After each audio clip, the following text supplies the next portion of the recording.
Saya nak labih Fatihah pun tak boleh. Kan? Nak habis Fatihah pun, tak boleh. Sempat apa, sampai iyyaka na'budu je. Dia ulang iyyaka na'budu, iyyaka na'budu, iyyaka na'budu. Tak boleh lepas.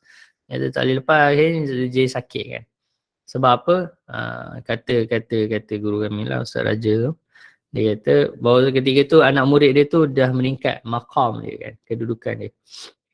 Yang baru dia faham kan. Dia bukan sekadar baca tetapi baca dengan tadabbur. Kan, baca dengan menghayati makna dia tu. Yang menyebabkan akhirnya lepas tu dia meninggal lah. Meninggal kan. Jadi macam itulah para awliya ni kadang-kadang mungkin tak mampu nak tahan ke dan sebagainya kan. Kadang-kadang makrifah ni berat. Kan, makrifah ni berat. Okey, mengenal ni benda yang berat lah. Kadang-kadang ada tak tertanggung kan pada jasad kita tu. Sebab tu sebahagian orang kata ignorance is a bliss kan. Ignorance is a bliss. Kejahilan tu adalah satu apa nak terjemah bliss ni ya, rahmat ya. Rahmat lah, satu ni lah. Ketenangan lah. Sebab kalau kita tahu kita kan ada yang sakit dan sebagainya, sakit hati. Tapi ialah mengenal Allah Ta'ala tu dia sakit pada badan lah, tapi dia rahmat pada jiwa kita kan. So Alhamdulillah. Baik. Jadi dia kata ramai juga salaf yang pengsan ketika membaca Al-Quran. Ramai yang dalam kalangan mereka yang turut meninggal dunia ketika membaca Quran. Sebab apa? Sebab tadabbur lah. Kita baca tak meninggal-meninggal pun kita meninggal sebab tak baca. Tak baca-baca kan. Dia orang meninggal sebab baca Quran kan. Itu lain ya. Okey, itu lain. Kami meriwayatkan daripada Bahaz bin Hakim bahawa Zurarah bin Awfa radhiyallahu anhu seorang tabi'in yang mulia mengimami kaum muslimin dalam solat subuh. Lalu beliau membaca ayat Quran sehingga ayat فَإِذَا نُقِرَ فِي النَّاقُورِ فَذَلِكَ يَوْمَئِذٍ يَوْمٌ عَسِيرٌ. Maka apabila sangkakala ditiup, maka itulah hari yang serba sulit. Tiba-tiba beliau rebah lantas meninggal dunia. Kan, subhanallah. Okey. فَإِذَا نُقِرَ فِي النَّاقُورِ فَذَلِكَ يَوْمَئِذٍ يَوْمٌ عَسِيرٌ. Kan, punyalah takut tu sampai meninggal dunia. Bahas berkata aku termasuk dalam kalangan orang yang memikul jenazahnya. Ni siapa dia? Zurarah bin Awfa ni radhiyallahu taala anhu. Yang ni tabi'in kan. Zaman tu masya-Allah masih lagi lah orang masih kuat kan faham Quran, menghayatan terhadap Quran sangat tinggi lagi. Jadi Allahumma salli ala sayyidina Muhammad, dia orang ni efek Al-Quran tu efek direct sampai boleh mati. Ya, mungkin ada orang tak percayalah dengan kisah-kisah macam ni, ya terpulang, tak ada masalah. Tapi kita nak mengatakan apa? Nak mengatakan betapa kadang-kadang ada benda yang perasaan yang tak tertanggung pada jiwa kita yang menyebabkan kita boleh sakit. Kalau sampai kuat sangat boleh mati juga. Dan benda tu tak mustahil. Benda tu tak mustahil kan. Macam orang lah, orang yang apa? Macam Piramli cerita apa? Cerita Piramli kan, angau kan, penyakit apa? Penyakit angau kan, puteri raja tu kan penyakit angau. Mandi tak basah, tidur tak lena, makan tak kenyang kan. Dan memang ada orang macam tu kan. Memang ada orang yang macam tu kan. Bila hati tu dia jadi macam apa? Yalah, dia mungkin dia syaral, dia sibuk dengan benda lain kan. Jadi dia punya fizikal ni tak terurus kan. Dia punya fizikal ni dah tak terurus. Okey. Baik. Ahmad bin Abu Al-Hawari radhiyallahu taala anhu dikenali sebagai Raihanah Asy-Syams, haruman Syams, seperti mana yang diceritakan oleh Abu Qasim Al-Junaid bahawa apabila Al-Quran dibaca di sisinya dia berteriak dan pengsan. Ibnu Abu Daud berkata, namun Al-Qasim bin Uthman Al-Ju'i menafikan perkara yang berlaku kepada Ibnu Abu Al-Hawari ini. Al-Ju'i merupakan seorang tokoh yang hebat melebihi seluruh ahli hadis di Damsyik dan juga lebih hebat berbanding Ibnu Abu Al-Hawari. Kata beliau lagi, perkara tersebut turut dinafikan oleh Abu Al-Jawza, Qais bin Habtar dan selain mereka berdua. Aku katakan, kata Imam Nawawi, sebenarnya hal itu tidak boleh diingkari kecuali ke atas orang yang mengaku bahawa dia berpura-pura melakukannya, wallahu a'lam. Kan, benda-benda macam ni dia kata dia tak boleh nak ingkar lah kecuali kita benda ni riwayat. Kan, benda ni riwayat. Kita nak mengingkari riwayat, kita kena bawa lah dalil. Okey. Penghulu yang mulia serta memiliki anugerah dan ma'rifah Ibrahim Al-Khawwas. Ini antara ulama salaf jugalah. Antara ulama salaf di kalangan para sufiyah. Dia jangan tertukar, dia ada seorang nama Ali Al-Khawwas dan juga Ibrahim Al-Khawwas. Ibrahim Al-Khawwas ni awal lagi. Ali Al-Khawwas ni kurun ke-10, kurun ke-9 Hijrah. Okey. Berkata ubat kepada hati ada 5 perkara. Membaca Al-Quran dengan tadabbur, perut yang kosong iaitu puasa, qiyamul lail, berdoa dengan penuh rendah hati di waktu sahur, duduk semajlis dengan golongan yang soleh. Ini kan apa ni, lagu opik itu kan. Lagu opik sebenarnya diambil daripada nasihat daripada Sunan Sunan Bonang ke apa kan. Sunan Bonang kalau tak salah saya lah. Dibuat lagu kan, tombol hati tu. Tombol hati ada 5 perkara. Yang pertama baca Quran dengan maknanya. Yang kedua dirikanlah solat malam. Kemudian duduk dengan orang soleh dan sebagainya. Macam mana, itulah lagu dia tu kan. Ni nasihat dia. Okay, saya pun tak ingatlah lagu dia macam mana kan. Dia punya bahasa Jawa dia tu. Okay, tapi nasihat ni daripada siapa? Daripada Sidi Ibrahim Al-Khawwas. Jadi membaca Al-Quran dengan tadabbur ialah salah satu cara untuk penyucian hati. Jadi sebab itu ada sebahagian orang memang dia punya zikir dia atau wirid dia ialah baca Quran. Baca Al-Quran kan, tak berhenti-henti baca Al-Quran. Dah baca lagi, dah baca lagi, dah baca lagi. Teruslah membaca Al-Quran sampai selesai, sampai bila-bila lah kan. Bukan maksud sampai bila-bila tu. Maksudnya sentiasalah baca Quran, tak berhenti-berhenti kan. Sentiasa sahaja baca Al-Quran. Baik, galakan mengulangi satu ayat untuk bertadabbur. Kami telah kemukakan dalam fasal sebelum ini mengenai galakan untuk bertadabbur, menerangkan kedudukannya serta para salaf sentiasa melaziminya. Okey, jadi dia Al-Quran ni dia ada 2 lah. Okey, minimum kita kata dia ada dua kaedah pembacaan. Pertama, kita baca untuk kita dapat khatam tu. Itu satu bacaan dan itu pun mulia, tak ada masalah. Tetapi ada juga satu lagi ialah ialah dengan baca walaupun satu ayat tapi kita contemplate kan. Kita perhatikan makna dia, kita menyelam di dalam ma'ani kan, di dalam makna-makna yang tersirat yang ada di dalam ayat tersebut kan. Jadi kita ulang. Dan benda ni Nabi SAW sendiri buat. Kan? Sebab tu dia sebut kat sini, kami meriwayatkan daripada Abu Dzar radhiyallahu ta'ala anhu, beliau berkata, qaman Nabi sallallahu alaihi wasallam bi ayatin yuraddiduha hatta asbaha. Nabi bangun qiyamul lail dengan satu ayat yang diulangnya sehingga subuh. Okey, Nabi ulang-ulang sehingga ya, it's so bright. Go. You sleep first. Bye-bye, Hasan. Okey, jadi Nabi bangun baca ayat. Tu satu, Nabi ulang-ulang sampai bila? Sampai subuh. Ayat apa yang Nabi ulang tu? In tu'adzibhum fa innahum ibaduk. Kan, ya Allah. Dan ayat ni Nabi nangis lah bila baca kan. Nabi takut. Kan, takut apa? Sebab Nabi takut untuk umat lah. Nabi kata, in tu'adzibhum fa innahum ibaduk. Jika engkau menyiksa mereka, maka sesungguhnya mereka adalah hamba-Mu. Jika engkau menyiksa mereka, sesungguhnya mereka adalah hamba-Mu. In tu'adzibhum fa innahum ibaduk. Kan, Nabi duk bayangkan tentang umat lah. Kan, Nabi bayangkan tentang umat. Jadi Nabi ulang. Mengharap rahmat daripada Allah Subhanahu Wa Taala kan.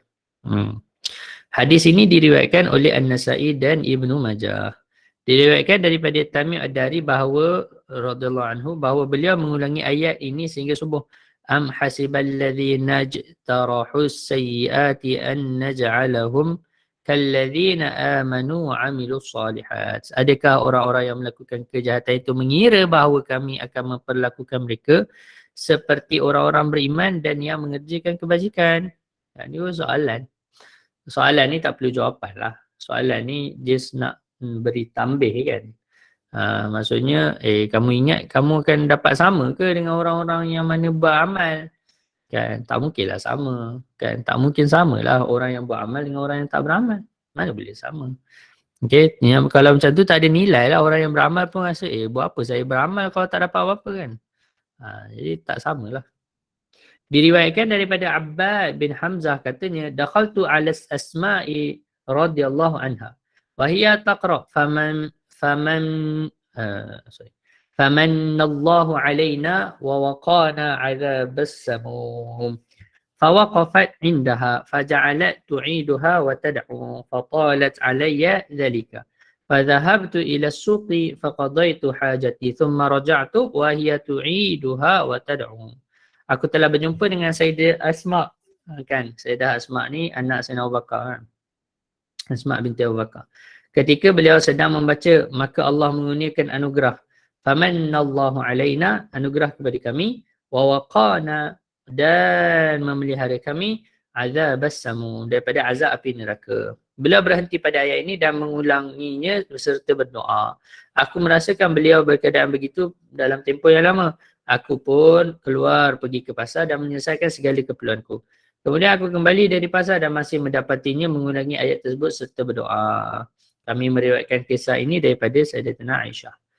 Okey, ni Sayyidatina Aisyah tengok tengok Sayyidah kakak dia lah, Sayyidah Asma, kan.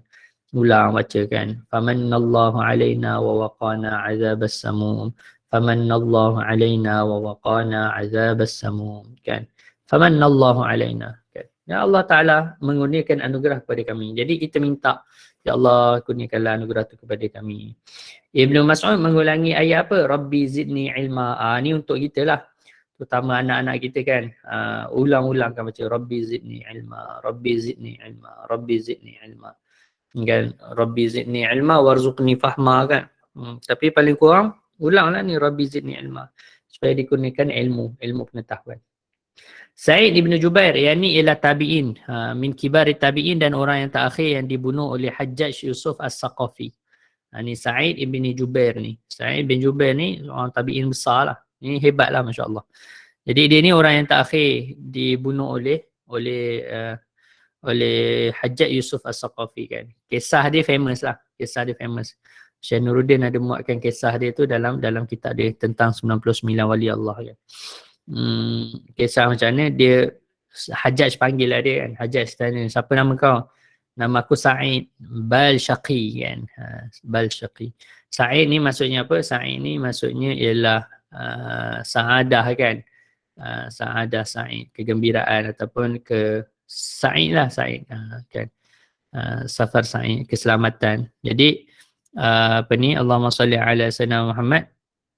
Tapi Hajjaj kata bahkan kau ni syaqi, kan, orang yang celaka, kan. Siapa ayah kau? Jubair, kan. Dia kata bal Qusair dan sebagainya lah.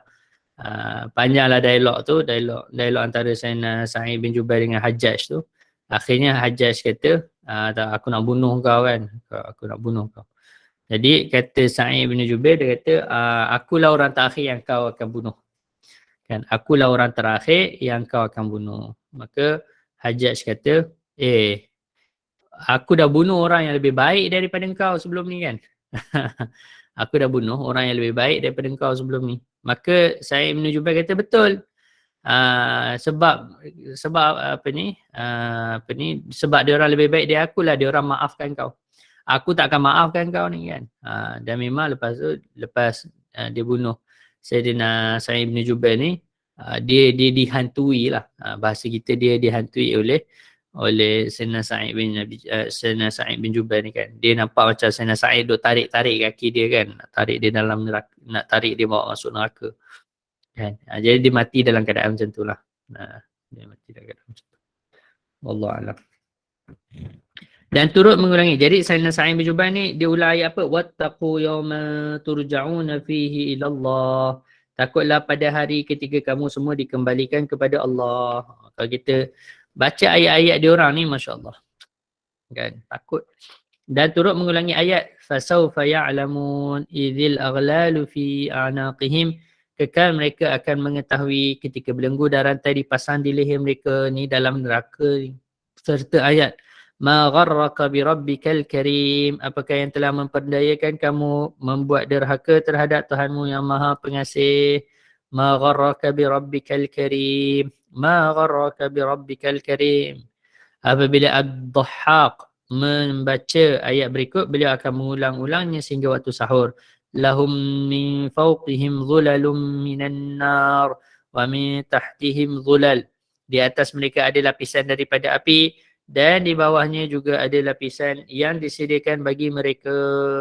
Jadi ayat-ayat ni semua ialah ayat peringatan. Kan? Boleh tengok ayat-ayat ni semua ialah ayat peringatan untuk diri. Jadi kita ulang-ulang, tadabbur, ulang.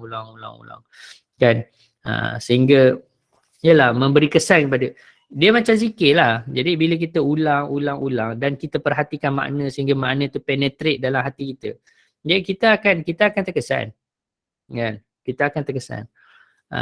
Walaupun Allahumma salli ala sayyidina Muhammad, kalau kita tak faham pun dia ada kesan juga. Tapi kalau kita faham, dia lebih memberi kesan lah. Dia lebih memberi kesan. Sama je apa-apa, muzik ke apa kan, kita ulang-ulang, dia akan ada efek. Kan? Dia akan ada efek dalam kehidupan kita. Boleh? Baik. Kemudian dia kata, menangis ketika membaca Al-Quran. Penjelasan tentang aspek yang boleh membuatkan seseorang menangis ketika membaca Al-Quran telah dijelaskan dalam 2 fasal sebelum ini.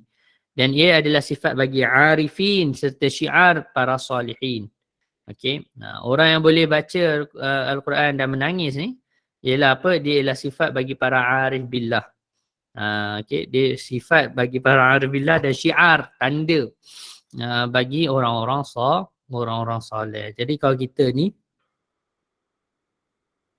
baca Quran tak boleh nak menangis, payah ha. Kan kalau tak pernah menangis sekali pun ketika baca Quran kan. Tambah ketika kita faham makna lah. Maksudnya baca Quran dengan faham makna, kita tak boleh nak nangis. Tu payah tu. Okey. Allah Ta'ala sebut firman Allah, wa yakhiruna lil adhqani yabkun wa yaziduhum khushu'a, dan mereka menundukkan wajah sambil menangis dan mereka bertambah khusyuk. Banyak hadis dan athar salaf yang diriwayatkan mengenai situasi ini.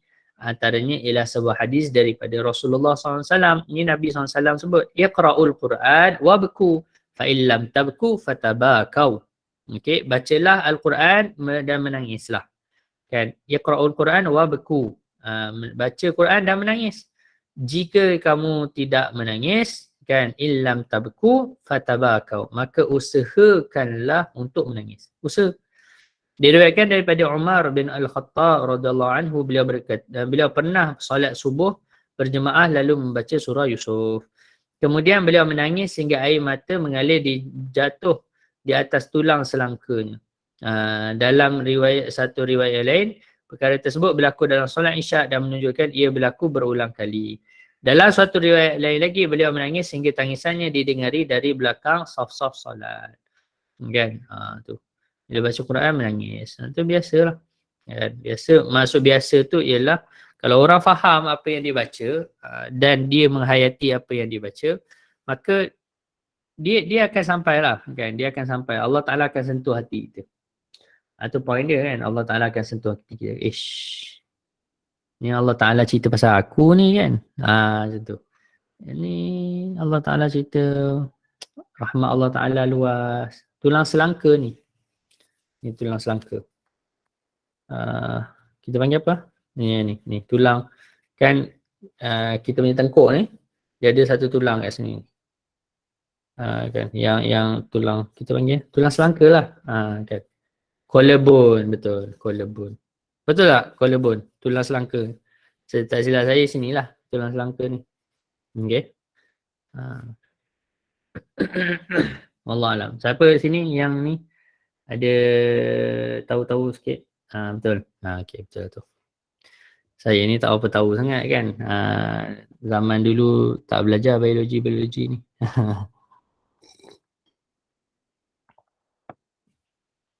Okey.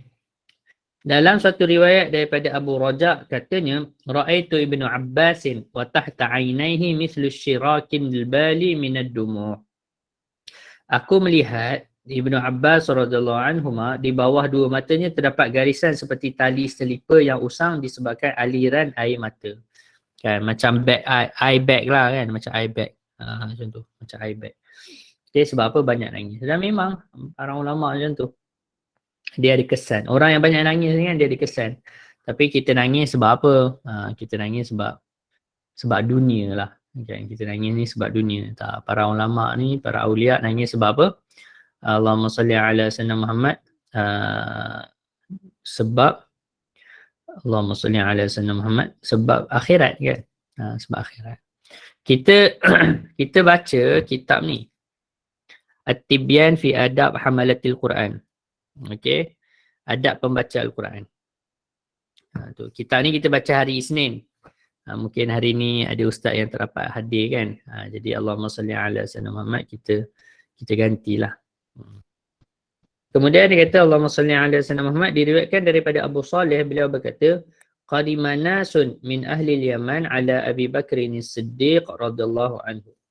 Faja'alu yaqra'una al-Quran wa yabkun. Qala Abu Bakr as-Siddiq hakadha kunna. Sekumpulan manusia daripada kalangan penduduk Yaman datang bertemu dengan Sayyidina Abu Bakar. Mereka membaca Al-Quran dan menangis. Maka Abu Bakar pun berkata, kami juga seperti ini. Diriwayatkan daripada Hisham. Katanya, kadang-kala aku dapat mendengar tangisan Muhammad bin Sirin pada waktu malam ketika dia sedang bersolat. Muhammad bin Sirin ni pun tabi'in juga. Okay. Muhammad bin Sirin ni tabi'in dan dia terkenal dengan kemahiran menafsirkan mimpi. Tu. Kemahiran menafsirkan mimpi. Sebenarnya banyak lagi athar yang menceritakan tentang hal ini dan tidak terhitung bilangannya. Apa yang kami kemukakan dan tunjukkan tadi sudah memadai, wallahu a'lam. Imam Abu Hamid Al-Ghazali rahimahullahu taala berkata, menangis digalakkan semasa membaca dan mendengar bacaan Al-Quran. Bukan semesti baca je. Kita yang dengar pun kita patut nangis juga. Kan, dengar Allah, Allah kan, ya Allah. Kan. Dan menangis. Okey. Beliau berkata lagi, cara untuk mendapatkannya ialah seseorang perlu menghadirkan perasaan sedih dalam hati dengan merenung peringatan, ancaman keras dan janji yang terdapat di dalamnya. Kemudian dia merenung pula ketidakperluannya pada semua perkara tadi. Jika perasaan sedih dan tangisan tidak dialaminya seperti yang dialami oleh golongan khawas, maka menangislah disebabkan kecuaian tersebut kerana hal itu adalah antara musibah yang terbesar. Okey, kalau kita tak boleh buat, maksudnya okey, kita nak menangis sebab apa? Sebab faham. Sebab menghayati kan. Okey. Menghayati ayat Quran ni kan. Ustaz, saya tak boleh lah nak menghayati. Kalau tak boleh nak menghayati, nangis juga. Nak nangis untuk apa pula? Nangis sebab apa hal teruk sangat sampai tak boleh nak nangis. Menangisilah keadaan kita tu. Okay. Kalau tak boleh menangis sebab sebab menghayati Quran, menangislah sebab kita tak mampu nak menangis. Tu alasan untuk menangis. Dia siap bagi lagi alasan untuk nak menangis kan. Tapi ada orang dia macam tak kisah kan. Alah, apa nak nangis-nangis pula kan baca Quran. Tu masalah. Okey, masalah. Sedangkan memang macam itulah cara yang Nabi SAW ajarkan kepada kita kan. Okey, dan juga para salafus soleh. Ya, baca ayat apa-apa kalau kita faham. Kalau kita faham kan, contoh kan dalam even Al-Fatihah kan. Al-Fatihah. So bayangkan kita minta ya Allah kan. Ihdinas siratal mustaqim. Tunjukkan kami jalan lurus Allah. Siratal ladzina an'amta alaihim, jalan orang-orang yang kau redha, kau beri nikmat di kalangan siddiqin, syuhada dan salihin. Kan, wala apa ni suratul ladzina an'amta alaihim ghairil maghdubi alaihim waladdallin. Kan, bukan jalan-jalan orang yang kau marah, jalan-jalan orang yang sesat, marah yang kau murkai, dan bukan jalan orang yang sesat. Jadi kita harap supaya kita ni tak termasuklah di kalangan orang-orang yang Allah Taala murka dan Allah Taala dan di kalangan orang yang sesat. Kita tak tahu. Kan, kita tak tahu. Boleh jadi kita pun sesat. Kan, ghairil maghdubi alaihim ni orang Yahudi, waladdallin ni orang Nasrani kan. Berapa ramai orang yang ikut cara Yahudi dan ikut cara Nasrani kan. Jadi kita minta ya Allah takut kan. Takut ni kan. Jadi kita minta sangat-sangat. Jadi hayati even semua ayat Al-Quran lah kita boleh hayati. Okey, kita boleh hayati. Kadang-kadang kita baca kisah kan, macam mana orang-orang dahulu kan. Kita rasa masya-Allah kan.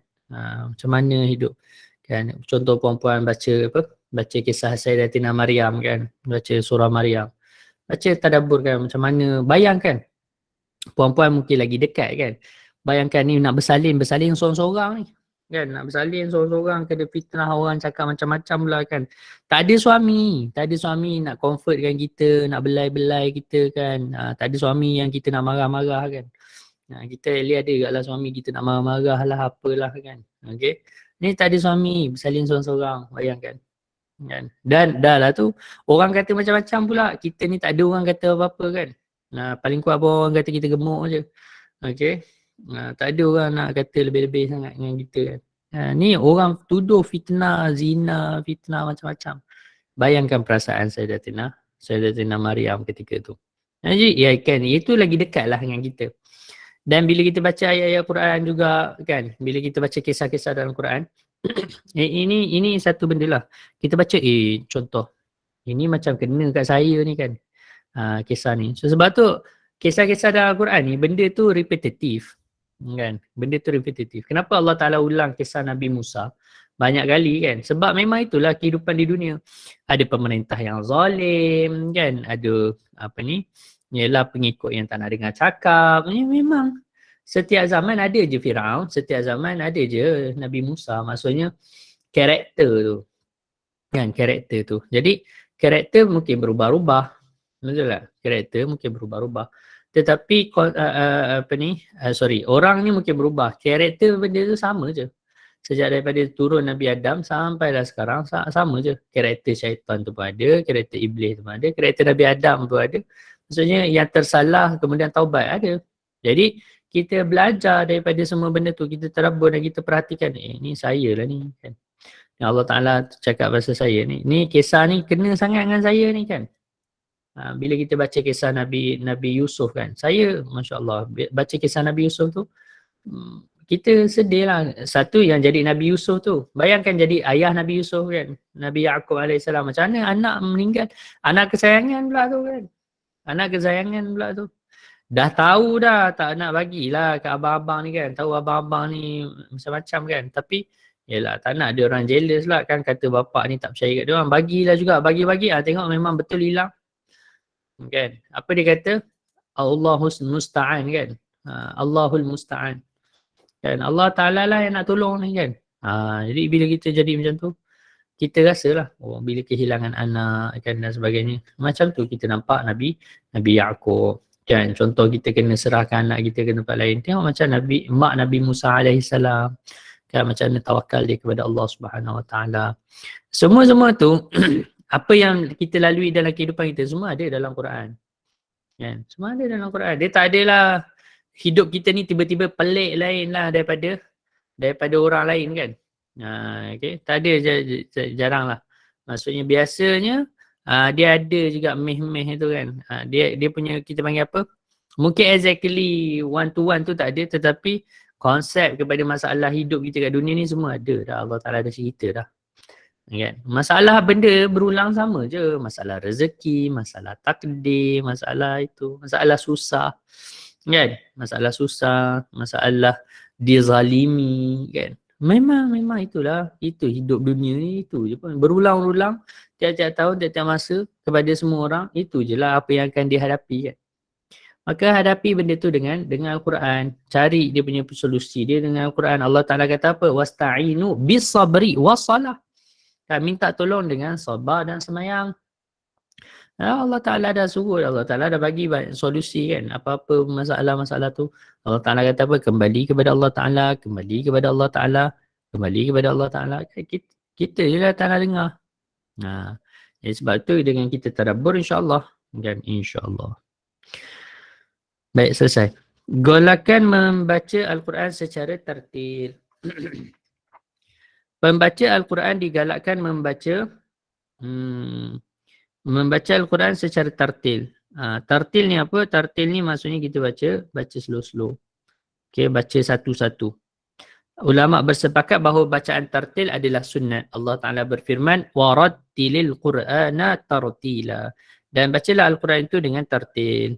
Sabit sebuah hadis daripada Ummu Salamah annaha na'atat qira'atan Nabi sallallahu alaihi wasallam qira'atan mufassaratan harfan. Beliau menyifatkan bacaan Nabi sallallahu alaihi wasallam sebagai bacaan yang jelas huruf demi huruf. At-Tirmizi berkata hadis ini adalah hasan sahih.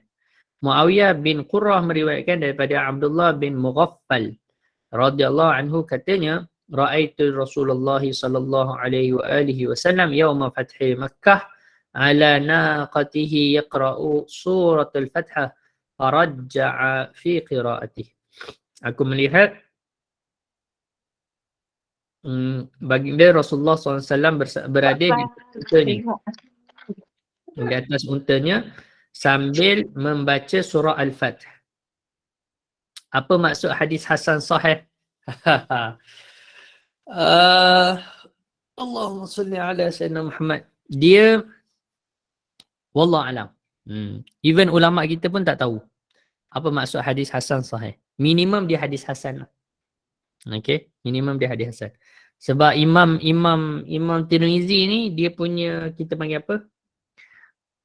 Dia punya istilah dia berbeza dengan ulama-ulama hadis yang lain.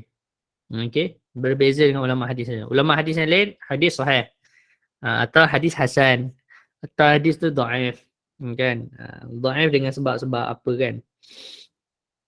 Kemudian hadis palsu. Bukan, kita tak terjemah hadis hasan tu cantik. Tak.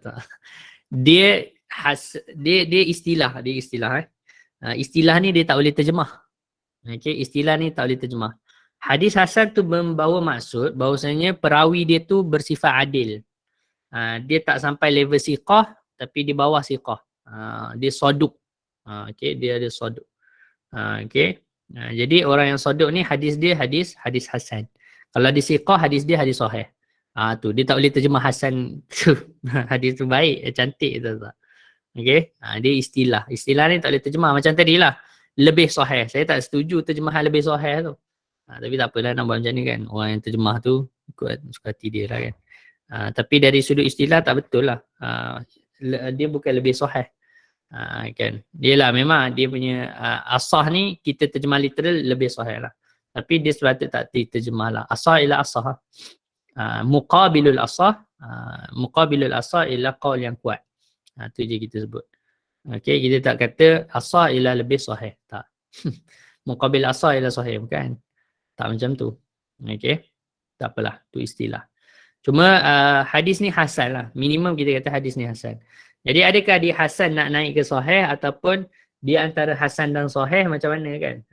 So ulama pun tak pasti apa yang nak dimaksudkan oleh Imam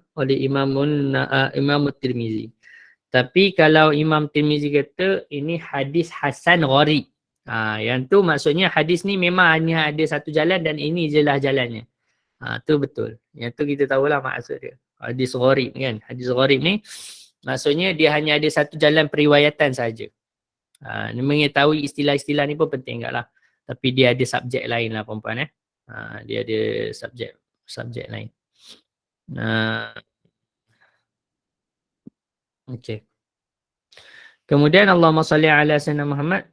Jadi apa ni Sayyidina Abdullah bin Mughaffal ni dia kata apa? Dia kata Rasulullah pada hari pembukaan kota Mekah tu membaca surah Al-Fath dan kemudian mengulang-ulang bacaannya kan. Inna fatahna laka fatham mubina tu. Tu ayat tu. Mujahid meriwayatkan bahawa beliau pernah ditanya mengenai perihal dua orang lelaki. Seorang membaca surah Al-Baqarah dan surah Ali Imran, manakala seorang lagi hanya membaca surah Al-Baqarah saja. Namun tempoh solat, rukuk, sujud dan duduk mereka adalah sama. Beliau menjawab, lelaki yang membaca surah Al-Baqarah saja itu lebih utama. Okey, lebih utama. Allah alam. Macam mana kita nak tahu hadis tu palsu dan sahih? Macam mana nak tahu? Kita tengok apa yang ulama' sebut lah. Sebab boleh kata semua hadis yang ada ni dah ada dah dia punya status dia dah ada dah. Terutama yang ada dalam kitab-kitab sunan lah. Dalam kitab-kitab sunan ni dah tahu dah. Kan sunan sitah ni. Kitab apa ni? Kutubus sitah tu kan. Hadis sahih Bukhari, sahih Muslim confirm lah sahih. Kan. Kemudian sunan sitah ni yang lagi 4 baki tu boleh kata semuanya tu adalah dalam sunan Ibn Majah tu ada berapa hadis palsu kan. Tapi semua tu ulama kita dah ni lah. Jadi kita tengok je lah apa yang ulama kita sebutkan tentang status hadis tu. Boleh? Tapi kalau kita nak buat kajian tentang dia, bolehlah nak buat kajian. Nak tahu tu kita kena belajar tentang sina'ah hadithiyah. Sina'ah ni apa? Sina'ah ni seni hadis. Apa yang kita kena belajar? Pertama kena tahu mustalah. Yang kedua kena tahu ilmu jarah wa ta'dil. Yang ketiga kena tahu ilmu rijal. Yang keempat kita kena tahu ilmu ilal. Okey, ilmu ilal. So kita kena kenal rijal dulu. Contoh nanti saya ajarlah, saya ajar. Nak saya ajar cara praktikal macam mana ulama hadis buat kerja. Saya boleh ajar benda tu. Cumanya takut nanti pening. Tak apalah, nanti saya ajar macam mana cara. Macam mana cara ulama hadis kita ni buat kerja. Nak tahu susah tak susah lah. Nanti kita buat. Kita buat praktikal. Buat praktikal. Saya ajar bukan kelas yang maksudnya ni just kelas sambil-sambilan lah. Sambil-sambilan. Okay, macam mana cara ulama hadis. Tengoklah nanti. Dia macam kita buat ni kan.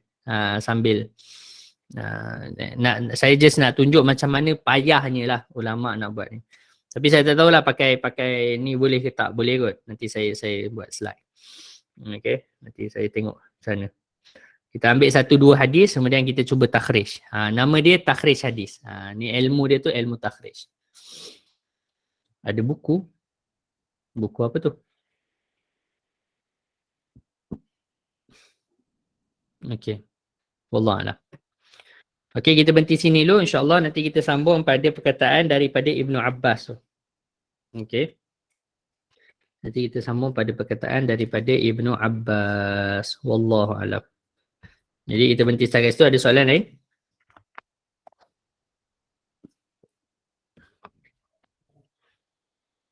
Oh, buku yang saya guna. Assalamualaikum Ustaz. Minta maaf ya, Kak nak tanya ni. Selalunya kan kita solat subuh, kita solat sunat 2 rakaat tu sebelum subuh kan. Tapi kan tiba-tiba hari ni Kak terbangun lewat. Kak terus solat subuh kah ataupun buat yang sunat tu dulu? Tapi tadi Kak buat subuh terus lah Ustaz sebab dah terlewat kan. Sedar-sedar dah 7 suku dah. Entah nak pun lewat tadi. Macam mana tu Ustaz? Kita boleh qada balik tak yang sunat tu sebab selalu buat? Boleh, Okay. boleh.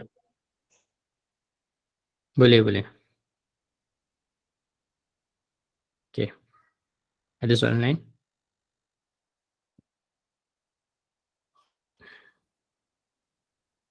Tak ada. Baik, kalau tak ada, Allahumma salli ala sayyidina Muhammad.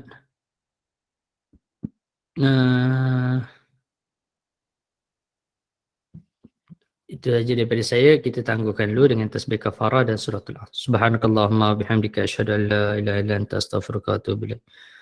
Wal 'asri innal insana lafi khusr illa alladhina amanu wa 'amilus solihati wa tawassaw bil haqqi wa tawassaw bis sabr. Assalamualaikum warahmatullahi taala wabarakatuh. Salam, terima kasih Ustaz. Terima kasih. Terima kasih semua. Sama. Terima kasih Ustaz. Sama. Waalaikumsalam. Assalamualaikum. Waalaikumsalam. Assalamualaikum Ustaz. Terima kasih. Alhamdulillah. Sama. Terima kasih Ustaz. Assalamualaikum Ustaz. Assalamualaikum warahmatullahi wabarakatuh. Waalaikumsalam warahmatullahi. Terima kasih Ustaz. Assalamualaikum warahmatullahi wabarakatuh. Terima kasih semua. Amin. Alhamdulillah. Terima kasih Ustaz. Terima kasih sahabat semua. Jumpa lagi. Assalamualaikum. InsyaAllah.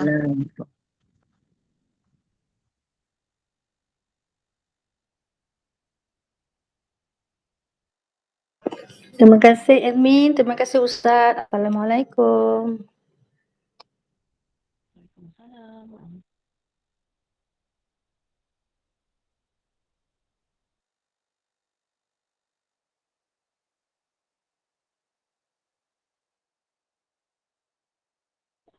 Terima kasih Ustaz.